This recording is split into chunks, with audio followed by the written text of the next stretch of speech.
law, and it needs to be withdrawn. Tenants and Montreal housing committees are organizing a vehicle caravan protesting Bill 31.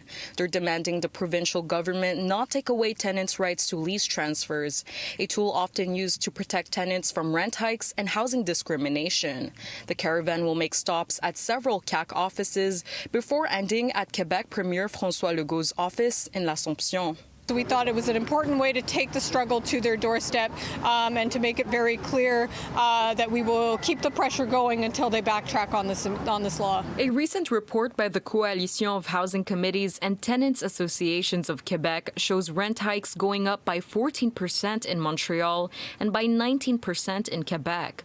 The group says lease transfers were one way to prevent tenants from high rent increases. A lot of people is how they get their housing. The government has to act and do more housing, especially social housing, because more and more people, I think, they are having more problems to get jobs. If passed, they say Bill 31 could make finding a home more difficult, especially for tenants living under the poverty line. Often landlords don't want, especially in this context, don't want to rent to families, don't want to rent to people who are living on low incomes, and this is one of the ways that tenants can get around it. It's always been difficult, even especially in Parc-Ex, to get lease transfers through. Landlords almost always try to refuse them, but at least in the past, if the landlord tried to do that, you could go to the rental board and potentially contest it, whereas this would not allow tenants to do that anymore. The protesters also advocating for more investments in social housing